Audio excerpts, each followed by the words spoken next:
Et pour la prédication de ce matin, je vais nous proposer 3 lectures dans la Bible. La première, c'est dans Jacques, chapitre 5, verset 16. La seconde sera dans 2 Corinthiens, chapitre 12. 2 Corinthiens, chapitre 12, versets 8 et 9. Et après, on lira Matthieu, chapitre 7, 7 à 11. Je lisais Jacques 5, 16, 2 Corinthiens 12, 8 et 9. Et puis Matthieu 7, 7 à 11. Je vais lire au nom de Jésus, Jacques. La Bible dit: confessez donc vos péchés les uns aux autres et priez les uns pour les autres, afin que vous soyez guéris. Car la prière fervente du juste a une grande efficace. Amen. 2 Corinthiens chapitre 12, versets 8 à 9. C'est Paul qui parle. 3 fois j'ai prié le Seigneur de l'épargner de moi. Et il m'a dit: ma grâce te suffit, car ma puissance s'accomplit dans ta faiblesse. Je me glorifierai donc bien plus volontiers de mes faiblesses, afin que la puissance de Christ repose sur moi. Amen. Alors Matthieu chapitre 7, versets 7 à 11. Demandez et l'on vous donnera. Cherchez et vous trouverez. Frappez et l'on vous ouvrira. Car quiconque demande reçoit, celui qui cherche trouve, et l'on ouvre à celui qui frappe. Lequel de vous donnera une pierre à son fils s'il lui demandait du pain? Ou s'il demande un poisson, lui donnera-t-il un serpent?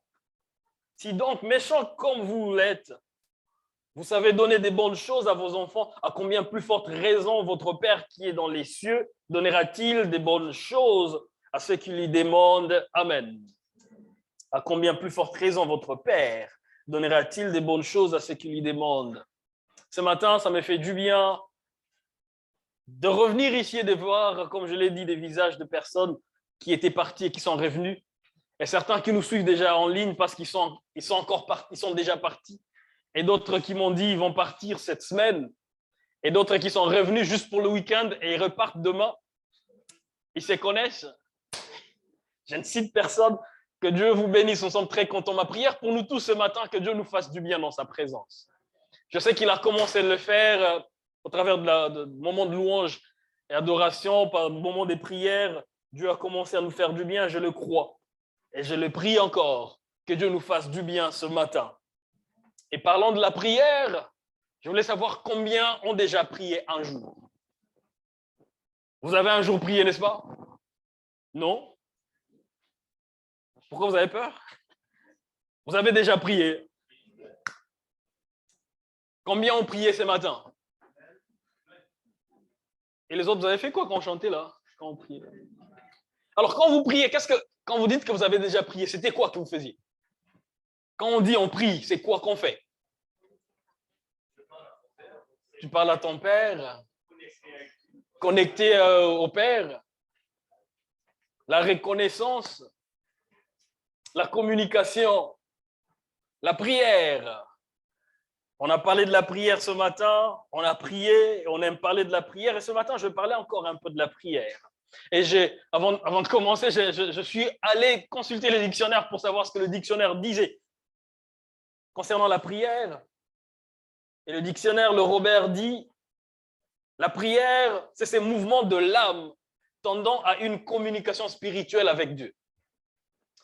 J'ai aimé cette définition, même si elle n'est pas complète, bibliquement parlant, mais j'ai aimé cette définition parce que parfois, on pense que la prière n'est que la requête qu'on présente à Dieu. Parfois, on pense que la prière, c'est juste le fait de demander à Dieu. Mais le dictionnaire nous dit que non, la prière, c'est ces mouvements-là de l'âme tendant à rentrer en communication avec Dieu. L'âme qui fait un mouvement quelconque pour entrer en communication avec Dieu. Et ici, j'aimerais dire que nos prières, ou la prière en soi, ne commence pas par la requête que nous avons. Nous avons tous des besoins, nous avons tous des intentions des prières, mais cette intention des prières n'est pas le début de la prière. La prière ne commence pas avec ce que nous voulons demander au Seigneur. Et si je peux me référer aussi à cette définition du dictionnaire, avant que ça soit une requête, c'est d'abord un mouvement. Avant que ça soit une requête, c'est d'abord un positionnement. Et ici, je vais peut-être me référer à la définition biblique de la prière dans le grec prosyuké, qui veut dire s'approcher face à face avec Dieu pour présenter son vœu ou sa requête.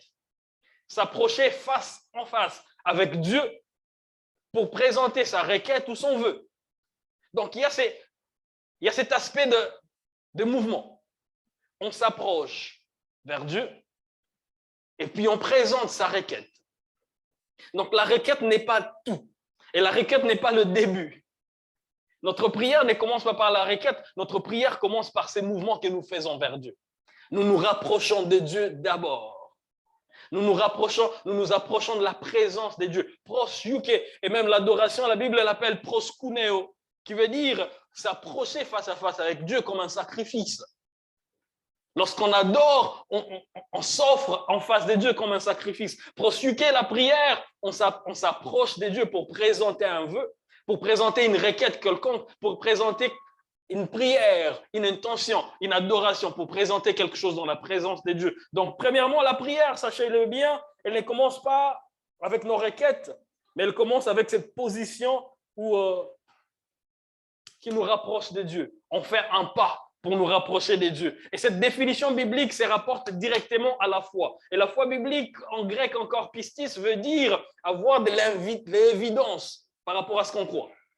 La foi biblique, ce n'est pas une foi, ce n'est pas juste quelque chose qu'on espère. On n'espère pas que Dieu existe. On n'est pas chrétien parce qu'on espère qu'il y a un Dieu qui existe quelque part. On n'est pas chrétien parce qu'on espère qu'il y a un jour on vivra avec lui éternellement. On est chrétien parce qu'on sait qu'il y a Dieu qui existe. Ce n'est pas seulement qu'on espère, pas seulement qu'on voudrait qu'il soit là. Pas seulement qu'on voudrait que ce que nous croyons soit réel. Qu'on le veuille ou pas, il existe. Qu'on croie en lui ou pas, il est là. Tu peux m'entendre? Le son, il est bon? Merci Myriam pour le micro. Qu'on le veuille ou pas, il est là, il est Dieu. Donc la foi chrétienne nous connecte directement à la foi en Dieu. Et ces mouvements-là que nous faisons pour nous rapprocher de Dieu, c'est parce que nous croyons d'abord que Dieu existe. C'est parce que nous croyons que Dieu est. Et la Bible définit la foi dans Hébreux chapitre 11, verset 1er, en disant « Or, la foi est une ferme assurance des choses qu'on espère et une démonstration de celles qu'on ne voit pas. » Une ferme assurance des choses qu'on espère et une démonstration de celles qu'on ne voit pas. Elle est plus que juste l'espérance. On peut espérer, mais sans assurance de ce qu'on espère. Mais la foi, c'est une ferme assurance des choses qu'on espère. Je me dis, j'espère en ça et je suis rassuré dans ce que j'espère. Je ne doute pas, je sais que c'est vrai. Au-delà d'être cette ferme assurance, c'est aussi une démonstration de celles qu'on ne voit pas. Parce que je suis rassuré. Alors, je démontre des choses que je ne vois pas. Je démontre ce que je crois par mes actes, par mes actions. Alors, quand nous parlons de la prière qui commence par ce positionnement, par ce fait de se rapprocher de Dieu, elle est due par le fait qu'on croit d'abord que Dieu existe. C'est dans Hébreux chapitre 11, verset 6 que la Bible dit « Or, sans la foi, il est impossible de lui être agréable. Car ceux qui s'approchent de lui doivent croire qu'il existe et qu'il est le rémunérateur de ceux qui le cherchent. Or, sans la foi, il est impossible de lui être agréable. » Pourquoi? Parce que ceux qui s'approchent de Dieu, nous avons dit que la prière, c'est s'approcher de Dieu. Ceux qui s'approchent de Dieu doivent croire qu'il existe et qu'il est le rémunérateur de ceux qui le cherchent. Donc, la foi commence par ces mouvements, un mouvement qui est poussé par la foi. On s'approche de Dieu parce qu'on croit que c'est un Dieu qui est réel. On s'approche de Dieu parce qu'on croit que c'est un Dieu qui est capable. On s'approche de Dieu parce qu'on croit que le Dieu qui est capable, il va faire des choses que nous ne pouvons pas faire. On s'approche de Dieu parce qu'on sait que le Dieu qui est réel, il entend. Et la Bible dit que c'est Dieu qui entend. Il est aussi le rémunérateur de ceux qui le cherchent. Un peu pour dire, la prière chrétienne, elle ne reste jamais sans effet. Si vous vous rapprochez de Dieu, si vous vous approchez de Dieu, il est le Dieu qui rémunère ceux qui s'approchent de lui. Toutes les fois qu'on cherche Dieu, il rémunère ceux qui le cherchent. Toutes les fois que nous nous approchons de Dieu, Dieu fait quelque chose par rapport à ces rapprochements. On ne peut pas se rapprocher de Dieu, on ne peut pas s'approcher de Dieu et rester le même. On ne peut pas passer du temps dans la présence de Dieu et rentrer tel qu'on est venu. C'est pourquoi ici j'aimerais dire, le temps passé dans la présence de Dieu n'est jamais du temps perdu. Le temps passé dans la présence de Dieu, que ce soit 2 minutes de prière, que ce soit 5 minutes de prière, que ce soit 5 heures de prière, ce n'est jamais du temps perdu. Tous les temps que nous passons dans la présence de Dieu, c'est un temps qui est rémunéré. Parce que ceux qui le cherchent, ils sont rémunérés par lui. Ceux qui le cherchent, ils sont rémunérés par Dieu. La prière ne commence pas par nos requêtes, elle commence par notre position dans la présence de Dieu. La prière est précédée par la foi, parce que c'est par la foi qu'on s'approche de Dieu, sachant qu'il existe et qu'il est capable de faire des choses que nous demandons. Et la Bible parlant de lui, la Bible dit que lui, il est capable non seulement de faire ce que nous demandons, mais il est capable de faire infiniment au-delà.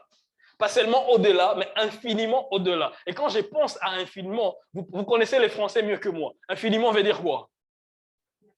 Infiniment. Il n'y a pas de fin. Dans ce qu'il est capable de faire, il n'y a pas de fin. Quelqu'un demande quelque chose à Dieu. Y a-t-il quelqu'un qui demande quelque chose à Dieu ici? Tout le temps. Alors, regardez à ce que vous demandez à Dieu là. La Bible dit qu'il est capable de le faire. Non seulement de faire cette chose-là que vous demandez à Dieu, mais il est capable de faire au-delà de ça. Non seulement qu'il est capable de faire au-delà de ça, mais il est capable de faire infiniment au-delà de ce que vous demandez. Et la Bible continue, il dit, même au-delà de ce que vous pensez. Il est capable de faire infiniment au-delà de ce que vous demandez ou pensez. Et ceux qui s'approchent de lui, ce sont ceux-là qui croient qu'il est capable de faire ce qu'il est capable de faire. Ceux qui s'approchent de lui, ce sont ceux-là qui reconnaissent que devant cette personne devant qui nous venons.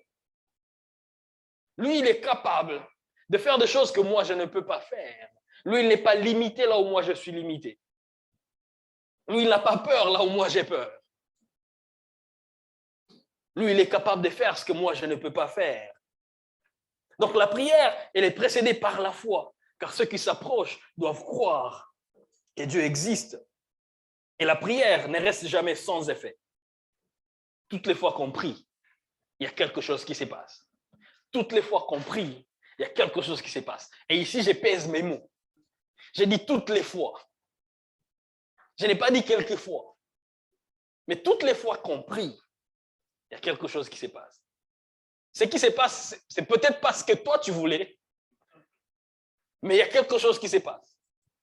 C'est peut-être pas ce que toi tu demandais, mais juste par le fait de t'approcher de Dieu, il y a quelque chose qui se passe. Je me souviens, j'avais donné un exemple ici il y a quelques mois d'un pasteur qui venait de devenir un pasteur dans une nouvelle communauté en Angleterre. Un jour, alors qu'il venait d'aménager dans sa nouvelle maison avec ses enfants, il y a un de ses fils qui demande, il y a un de ses fils qui joue avec le chat, et le chat, il a été coincé dans l'arbre. Et ils sont venus courir en courant, il dit, papa, aide-nous à descendre ce chat. Il est coincé sur l'arbre. Et le papa, il a réfléchi. Il dit, comment je fais? Je ne sais pas monter moi-même. Et il s'est dit, ok, je vais trouver une solution. Il a pris une corde, il a lié la corde sur l'arbre, il a pris l'autre bout de la corde, il l'a lié sur sa camionnette, il a commencé à tirer l'arbre. Au fur et à mesure qu'il tirait l'arbre était en train de s'épancher. Et s'est dit, arrivé à un certain niveau, on sera en mesure quand même d'attraper le chat, n'est-ce pas? N'est-ce pas c'est un génie? Il a fait ça. Et alors qu'il se disait, on y est presque, devinez ce qui est arrivé. La corde a lâché. L'arbre est revenu à sa place et le chat a volé. C'est la fin de l'histoire. 2 semaines plus tard, le pasteur va visiter une famille de l'église. Arrivant dans la famille, il trouve un chat qui ressemble exactement au chat qui avait volé ce jour-là. Et lui, dans sa curiosité, il demande aux parents de la famille. Il dit, mais ça c'est un beau chat, est-ce que vous pouvez me parler un peu de votre chat? Le père qui s'élève dit, pasteur, vous n'allez pas croire ce qui s'est passé. Il dit, il y a 2 semaines, mon fils m'est dérangé. Il disait, papa, achète-moi un chat. Juste comme pour le calmer, je lui ai dit, va dans ta chambre, demande à Dieu. S'il veut que tu aies un chat, il va t'envoyer un chat. Pasteur, tu ne vas pas croire ce qui s'est passé. Il a fini de prier, il y a un chat qui a sauté, il a volé jusque dans le salon. Pasteur, c'était un miracle. Et beaucoup de gens se disent, mais c'est une coïncidence. Il n'y a pas de miracle. Et ici, je vais dire, comme je l'avais dit la dernière fois, lorsque nous prions, il y a des coïncidences qui arrivent. Et lorsque nous ne prions pas, ces coïncidences n'arrivent pas. Lorsque nous prions, il y a des choses qui se passent. Lorsque nous ne prions pas, il y a des choses qui ne se feront pas. Parce que toutes les fois que nous prions, il y a quelque chose qui s'est fait. Toutes les fois que nous prions, il y a quelque chose qui s'est fait. Et par rapport à la prière, pour Dieu, le plus important, ce n'est pas ce que nous recevons par la prière. Mais le plus important pour Dieu, c'est ce que nous devenons au travers de la prière. C'est bien de venir demander quelque chose pour le recevoir. Mais pour Dieu, le plus important, ce n'est pas ce que nous recevons. Mais le plus important, c'est ce que nous devenons lorsque nous prions. Lui, lorsqu'il répond à nos prières, il regarde d'abord à ce qu'il fait en nous. Par ces moments de prière. On l'a dit que la prière, c'est passer du temps dans la présence de Dieu, s'approcher des dieux. Et je l'ai dit ici, lorsqu'on s'approche des dieux, quelque chose se passe. On ne peut pas passer du temps avec Dieu et rester le même. Si vous passez du temps avec quelqu'un, vous commencez à le ressembler. Et la Bible le dit même, la mauvaise compagnie corrompt les bonnes mœurs. Un peu pour dire, si tu passes du temps avec des gens de mauvaises mœurs, de mauvaises vies, ils vont te contaminer. Quand tu passes du temps avec Dieu, il va te contaminer. Tu n'as pas le choix, tu ne resteras pas le même. Toutes les fois que tu passes le temps dans la présence de Dieu, tu es affecté par cette présence. Dans Luc chapitre 9, versets 28 à 36, la Bible parle de la transfiguration de Christ. La Bible dit, alors qu'il priait, son visage a changé. Alors que nous prions, il y a des transformations qui se passent. Et tout le monde l'a vu. Parlons de Moïse, dans Exode chapitre 34, versets 34 à 35, la Bible dit, alors qu'il priait dans la présence de Dieu, son visage rayonnait. Et lorsqu'il en sortait, même les gens de la communauté ne pouvaient pas le regarder parce que son visage brillait. Et les gens de la communauté pouvaient voir un changement entre la personne qui vient de la présence de Dieu et celle qui n'est pas encore allée. Toutes les fois qu'on entre dans la présence de Dieu, il y a quelque chose qui se passe dans nos vies. On ne reste pas la même. La prière, au-delà des requêtes, la prière commence par la foi. La prière ne reste jamais sans effet. Et la prière ne nous laisse jamais sans effet. Quand nous prions, cette prière nous change et nous transforme parce que Dieu écoute toujours à la prière et il répond toujours à la prière. Je dis, il répond toujours à la prière. Pas toujours à la requête, mais toujours à la prière. Et le thème de mon court message ce soir, mais ce matin, c'est lorsque Dieu dit non. Avec tout ce que je viens de dire, que Dieu répond toujours, que Dieu répond toujours favorablement à la prière. Mais comment ça se fait qu'il lui arrive de dire non? Vous est-il déjà arrivé de prier et de vous dire, mais Dieu n'entend pas ce que moi je demande? Vous priez pour un malade, au lieu de se rétablir, il meurt. Vous êtes-il déjà prié pour une situation, au lieu de s'arranger, elle s'empire? Vous êtes-il déjà arrivé de prier pour quelque chose, au lieu de voir ce que vous aimeriez vraiment voir, vous voyez que les choses ne changent pas? Avez-vous déjà prié une fois et après vous vous rendez compte que Dieu a dit non à votre requête? Dieu ne vous a pas donné ce que vous avez demandé. Si ça ne vous est jamais arrivé, moi ça m'est arrivé maintes fois. Tu pries, ça ne change pas. Tu pries, il dit non. Tu insistes, tu jeûnes, il dit Tu ajoutes encore de jeûne. Il dit écoute, ça fait rien. Ça ne change pas. Si ça vous est déjà arrivé à une fois, sachez que vous n'êtes pas les premiers et vous ne serez pas les derniers. C'est arrivé à ceux-là qui sont venus avant nous et sûrement que ceux-là qui viendront après nous vont vivre la même chose avant qu'on vive avec lui dans l'éternité. Mais toutes les fois qu'on sera sur la terre, il y a certaines requêtes auxquelles il dira non. On vient, on prie bien. Ce n'est pas parce qu'on n'a pas bien prié. Ce n'est pas parce qu'on n'a pas eu assez de foi. Ce n'est pas parce qu'on a péché. Mais il dit non à notre prière. Il dit non à notre requête. Je vais vous donner 3 exemples. 3 personnes à qui Dieu a dit non. La première personne, c'est David. Dans 2 Samuel chapitre 7, versets 1 à 5. La Bible parle de David alors que maintenant il est installé dans le palais royal. Dieu a donné la paix à Israël. Tout va très bien. Il se retrouve dans le palais. La Bible dit qu'il se rend compte que l'arche de l'Éternel, qui représente la présence de Dieu, n'avait pas de maison. Il fait tout ce qu'un bon juif faisait à l'époque pour prier. Il va voir le prophète. Il dit, j'aimerais être la personne qui va bâtir une maison pour la présence de Dieu. Il dit, prophète Nathan, voici mon vœu. Présente ce vœu à l'Éternel. Et le prophète, sans même présenter à l'Éternel, voyant que c'est David, voyant que c'est une bonne requête, n'est-ce pas? Il veut bâtir une maison pour Dieu. Il y a quoi de mal dans ça? Et le prophète, il dit, rentre, vas-y, et fais comme toi tu as prévu. Que le Seigneur soit avec toi. Et c'est ici que j'aimerais vous mettre en garde. Serviteurs de Dieu, nous sommes. Nous ne sommes pas Dieu. La parole du serviteur de Dieu n'est pas nécessairement la parole de Dieu. La vie du serviteur de Dieu n'est pas toujours la vie de Dieu. Nathan, le prophète, il écoute Dieu et il parle de la part de Dieu. Il dit à David, vas-y, fais comme Dieu, comme tu l'as conçu dans ton cœur. Mais cette nuit-là, Dieu n'a pas donné le sommeil au prophète. La Bible dit que cette nuit-là, Dieu revient vers Nathan et lui dit, ce n'est pas David qui va bâtir la maison pour moi. Il va lui dire non. J'ai dit non à sa requête. C'est une bonne requête. Il veut un bon vœu. Il veut demander, il veut bâtir quelque chose pour l'Éternel. Mais l'Éternel dit non. Il dit, c'est pas toi qui vas le faire. L'homme, selon le cœur de Dieu. Une requête, selon le cœur de Dieu. Bâtir la maison de l'Éternel. Mais l'Éternel dit non. Il dit, tu ne vas pas le faire, ce n'est pas toi. Je vais vous donner un autre exemple. Cette fois-ci dans le Nouveau Testament. Je vous parle de Jésus. On connaît Jésus? Ah, si on ne les connaît pas, je me demande. Alors Jésus, qui a vécu toute sa vie sur la terre par la prière.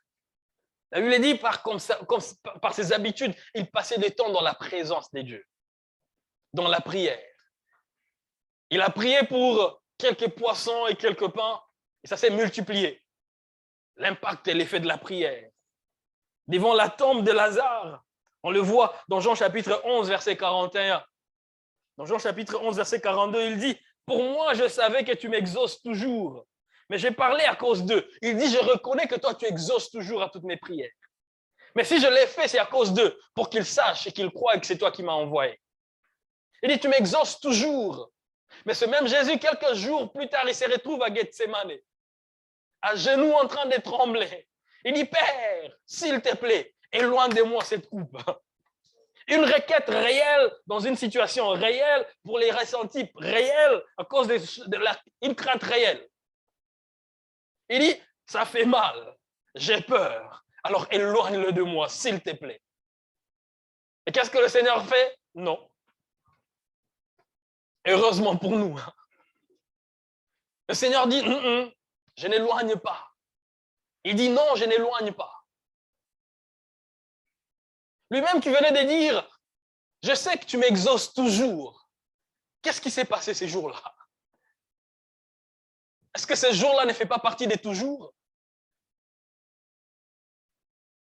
On n'avait-il pas encore expérimenté tout ce que Dieu pouvait faire avec lui? Est-ce que le toujours n'est pas vrai dans cette situation-là? Je sais que tu m'exauces toujours.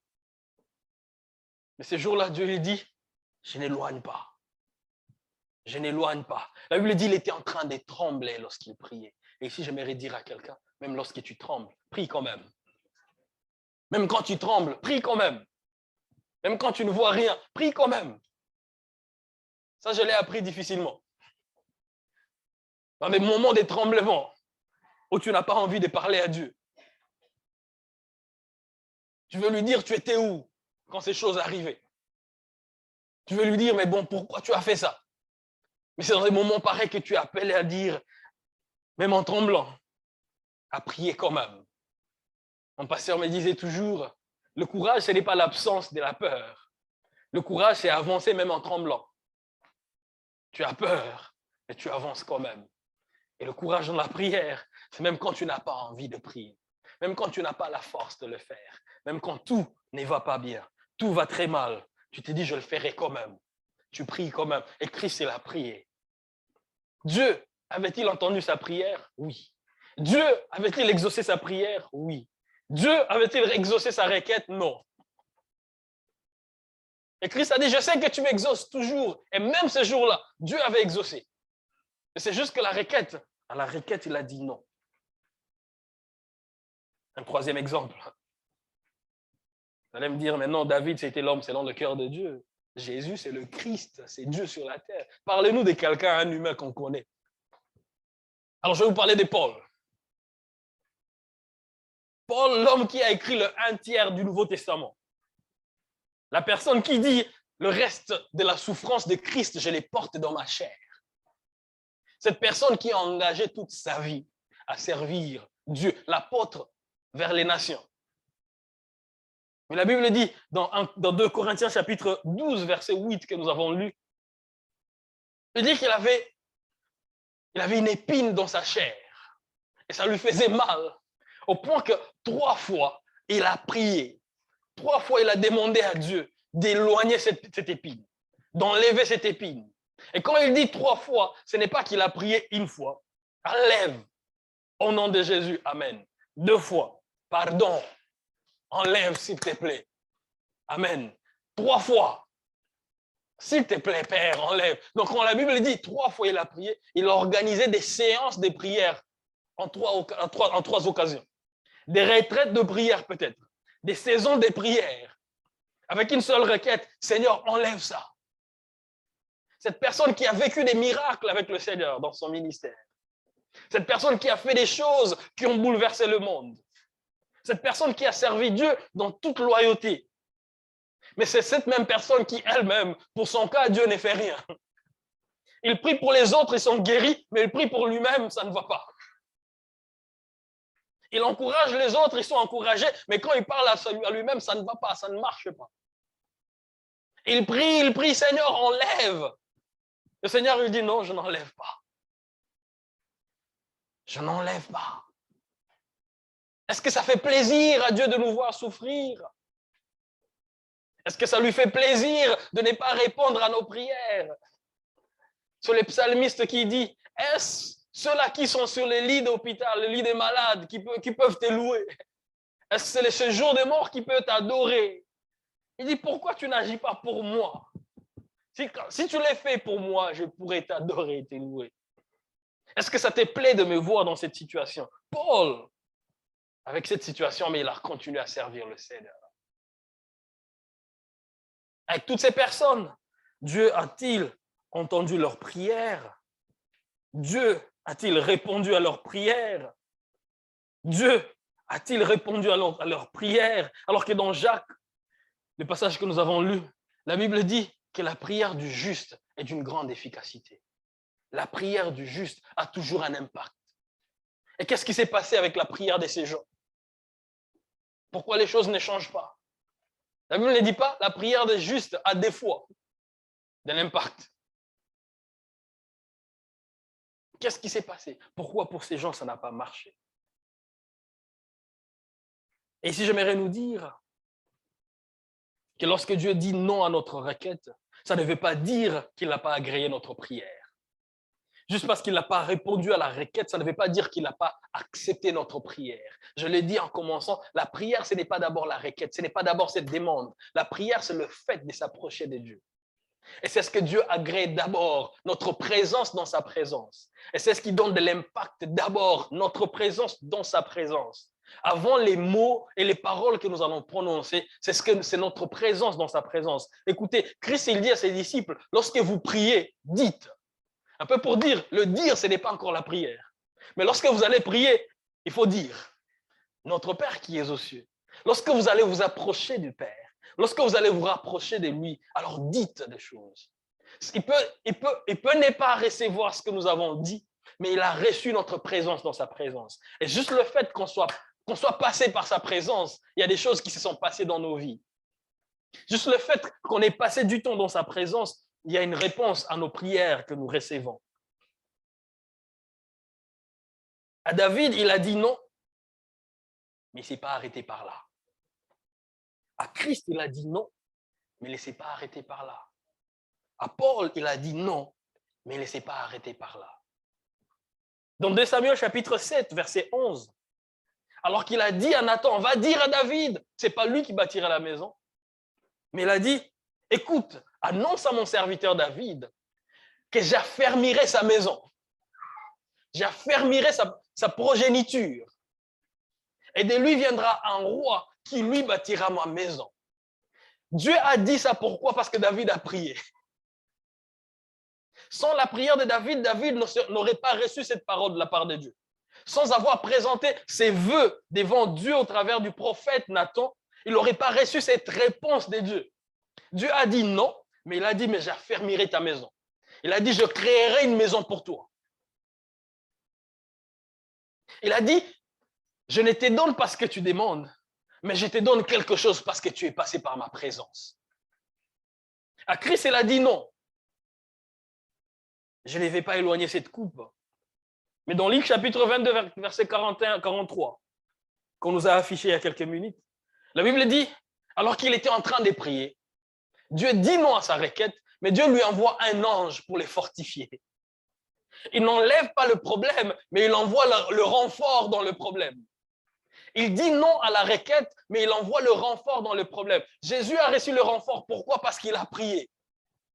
Même si on a dit non à sa requête, mais Dieu lui a donné quelque chose parce qu'il a passé du temps dans sa présence à ce moment-là.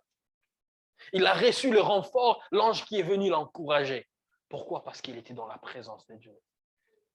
À Paul, dans les passages que nous avons lus, dans 2 Corinthiens chapitre 12, verset 9, la Bible dit, il m'a dit, ma grâce te suffit. Il a dit non à la requête, il n'a pas enlevé, il n'a pas répondu à la requête, mais à cause de la prière, il a reçu un message, une parole de la part de Dieu pour lui dire, ma grâce te suffit. Ici, j'aimerais nous dire, ma requête me donne ce que je veux, mais la grâce de Dieu me donne ce que je ne mérite pas. Avec la requête, je peux recevoir ce que je désire, ce que je voudrais, mais avec la grâce du Seigneur, je reçois ce que je ne mérite pas. Et il y a des choses qu'il me faut, mais que je ne connais pas. Et Dieu, il sait bien ce qu'il me faut et quand il me le faut.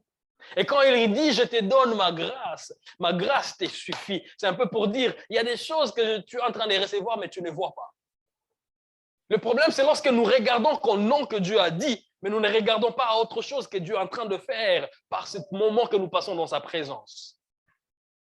Le problème, c'est parce que nous nous arrêtons qu'au nom, mais nous ne savons pas que Dieu a dit à David, et il peut le dire à nous tous, qu'il a affermi notre maison. David voulait bâtir la maison de Dieu, mais Dieu lui a dit, j'affermirai ta maison. Je ne te donne pas ce que tu veux, mais j'affermirai ta maison. Christ l'a dit, enlève, et loin de moi cette coupe. Dieu n'a pas enlevé, Dieu n'a pas éloigné cette coupe, mais Dieu a dit, je ferai une chose, je t'enverrai quand même le renfort dans ces moments difficiles. Tu les traverseras pas seul. Et à Paul, il a dit, je n'enlève pas l'épine, mais je te donne la grâce. Parce que la grâce te donne des choses que tu ne mérites pas.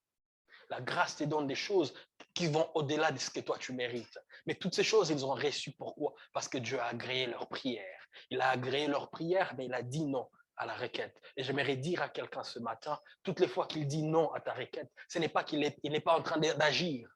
Il est en train de faire quelque chose. Et dans Matthieu chapitre 7, versets 7 à 11 que nous avons lu, la Bible dit, demandez et on vous donnera.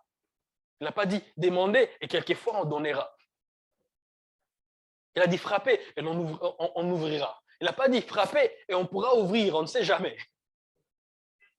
Il a dit cherchez et vous trouverez. Il n'a pas dit cherchez, peut-être, qui sait, vous trouverez. Et puis il donne un exemple. Il dit, quel est ce père qui donnerait une pierre à son fils quand il lui demande du pain? Il dit, qui est ce père qui donnerait peut-être un serpent à son fils, il lui demandait du poisson. Il dit, si vous, mauvais que vous pouvez être, vous savez donner des bonnes choses à vos enfants, à combien plus forte raison, moi, votre Père, je donnerai les bonnes choses à ceux qui demandent. L'original dit, je donnerai les bonnes choses à ceux qui demandent. En français, on dit, je donnerai les bonnes choses à ceux qui les demandent. Mais dans l'original, c'est je donnerai les bonnes choses à ceux qui demandent. Et en parlant des bonnes choses, il n'a pas clarifié si c'est les bonnes choses que toi tu voulais. Mais il promet que je donnerai des bonnes choses. Ce n'est peut-être pas ce que toi tu voulais, mais ce qu'il va donner, c'est bon, c'est ce qui est bon. C'est lui qui sait ce qui est bon pour toi. Un peu pour dire, toutes les fois que tu pries, il y a quelque chose que Dieu donne. Il y a quelque chose que Dieu fait. Même quand il les donne parce que toi tu veux, il est en train de donner quelque chose qui est bon. Toutes les fois que tu demandes, il est en train de donner quelque chose de bon. Alors je suis venu encourager quelqu'un et de dire, ne sois pas découragé parce qu'il a dit non. N'arrête pas juste parce qu'il n'a pas donné ce que toi tu as demandé. Sache qu'il a donné ce qu'il te faut et ce qu'il te fallait. Et continue à prier toujours. Ne te décourage pas parce qu'il dit non. Ne te décourage pas parce que tu ne reçois pas ce que tu veux. Mais le Père que nous avons dans les cieux, notre Père qui est au ciel, c'est le Père qui sait donner les bonnes choses à ceux qui demandent, les bonnes choses à ceux qui viennent. Alors demandez encore. Demande toujours. Et le Père, il donnera encore. Il donnera toujours. Parce qu'il répond toujours à la prière, même quand il dit non à nos requêtes. Même quand il dit non à nos requêtes. Même quand il ne nous donne pas ce que nous on a demandé. Il est en train de nous donner ce qui est bon et ce qui est meilleur pour nous. Et mon objectif ce matin, c'était de t'encourager et de te dire, n'arrête pas de prier. N'arrête pas de prier. Approche-toi de Dieu. Rentre dans sa présence. Passe du temps dans la présence de Dieu. Recherche la face de Dieu. Parce que toutes les fois que tu les feras, tu recevras ce que les autres n'ont pas reçu. Je vais finir avec cet exemple de Luc 9 que nous avons lu par rapport à la transfiguration. Christ est monté avec 3 de ses disciples sur la montagne, Pierre, Jean et Jacques. Et quand Christ a été transfiguré, ils ont vu. Et Pierre s'est levé, il a dit au maître, est-ce qu'on ne peut pas rester ici, pardon? On construit 3 tentes. Pour toi, pour Moïse et pour Élie. Ils n'ont même pas pensé à eux-mêmes. Vous allez habiter où? Et le problème, ce n'est pas nous. Si on peut vous maintenir ici, nous, on peut rester, on peut dormir dehors, mais restons ici. Les 3 ont vu. C'est que le 8 qui était resté en bas de la montagne n'ont pas vu. Lorsque vous montez à la montagne avec le Seigneur, vous verrez les choses que ceux qui sont restés ne verront pas. Toutes les fois que vous vous approcherez de Dieu, vous recevrez et vous verrez des choses